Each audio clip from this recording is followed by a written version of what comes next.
serikali imeendelea kusimamia kutenga fedha za uendeshaji wa tuzo hii kwa kila mwaka.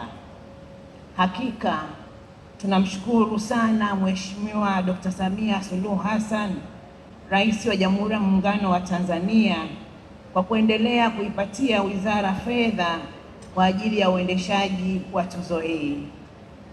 Kwa ujumla, hadi kufikia mwaka huu wa fedha 25/26, serikali imekwisha wekeza kiasi cha bilioni 4.2 kwa ajili ya uendeshaji wa tuzo hii,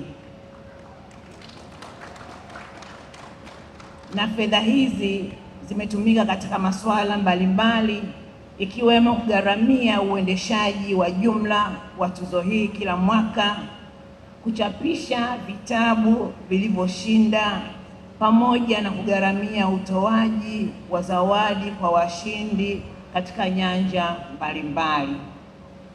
Uwekezaji huu sio tu kwamba umeongeza hamasa ya uandishi bunifu, bali umeendelea kusaidia kukuza sekta ya uandishi na uchapishaji nchini, ambayo ni mojawapo ya malengo makuu ya tuzo hii.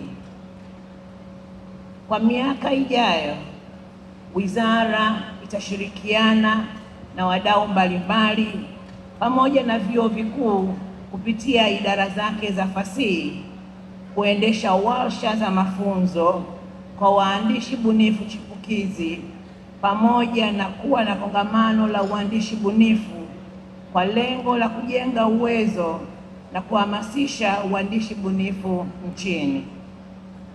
Nina imani kuwa kupitia uwekezaji na mikakati hii tutaendelea kutoa fursa zaidi kwa waandishi wazawa ambao wataendelea kuandika maandiko mbalimbali bunifu ambayo hakika ni hazina kwa taifa letu.